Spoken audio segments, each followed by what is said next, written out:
Morning students, आज हम supplementary reader में सेकंड लेसन करेंगे। हमारे लेसन का नाम है द थीफ स्टोरी। जैसे कि नाम में यह द थीफ स्टोरी होता है चोर की कहानी, एक चोर की अपनी कहानी है। यानी इसका जो लेसन है, इसका जो राइटर है वो एक खुद थीफ है।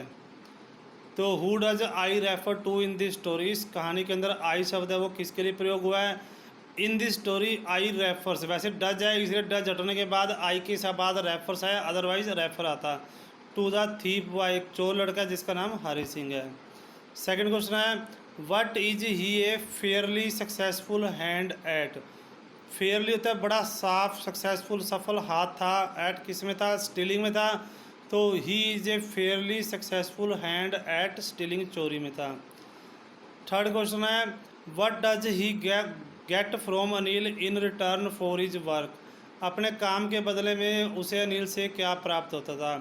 इन रिटर्न फॉर हिज वर्क, अपने काम के बदले में he does not get any salary, उसे कोई सैलरी नहीं मिलती थी।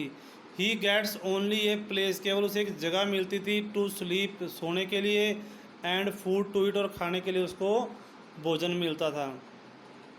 नेक्स्ट क्वेश्चन है how does the thief think Anil will react to the theft. चोर था वो क्या सोचता था कि अनिल उस चोरी के बारे में क्या प्रतिक्रिया करेगा, यानी कि जब अनिल को चोरी का पता लग गया तो कैसा रिएक्शन करेगा।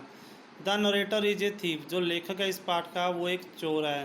ही थिंक्स डैट, वो सोचता है कि Anil will be sad, Anil उदास हो जाएगा, when he will discover the theft, जब उसे चोरी का पता चलेगा। और वो उदास भी इसलिए होगा कि उसका ट्रस्ट टूट गया था, भरोसा टूट जाता। What does he say about the different reactions of people when they are robbed. What does he say, वह क्या कहता है, यानी कि वो चोर क्या कहता है अलग अलग प्रतिक्रियाओं के बारे में लोगों की जब वे लुट जाते हैं। यानी जब कोई बंदा लुट जाता है तो उसका क्या रिएक्शन होता है, उस रिएक्शन के बारे में चोर क्या कहता है। ही सेज डैट, वह कहता है कि different people show different reaction, अलग अलग लोग अलग अलग प्रतिक्रिया दिखाते हैं व्हेन दे आर रोब्ड, जब वे लुट जाते हैं। एक ग्रीडी मैन, जो ग्रीडी मैन होता है एक लालची आदमी होता है, शोज फियर, वो डर दिखाता है कि उसकी वो लुट जाएगा, उसको डरता रहता है। ए रिच मैन शोज एंगर, एक अमीर आदमी गुस्सा दिखाता है कि उसको कैसे लूट लिया, किसी क्या मजाल, इसलिए उसको गुस्सा आता है। A poor man shows acceptance, poor man होता है उसके पास कोई चारा नहीं होता, वो चीज़ को एक्सेप्टेंस स्वीकार कर लेता है, वो सोचता है जैसी भगवान की मर्जी, इसलिए वो चीज़ को स्वीकार कर लेता है। हमारा नेक्स्ट क्वेश्चन है डज अनिल रियलाइज, रियलाइज होता है क्या अनिल को एहसास था, महसूस होता है, डैट की ही हैज़ बीन रोब्ड, की वो लुट चुका है, क्या अनिल को इस चीज़ का एहसास है? अनिल मस्ट हैव रियलाइज, उसे पक्का विश्वास था कि ही हैड बीन रोब्ड, की वो लुट चुका था। He knows about the theft, वो उस चोरी के बारे में जानता था, because the notes were wet, क्योंकि नोट थे वो गीले थे। But he is a kind hearted man, वो एक दयालु दिल वाला आदमी था।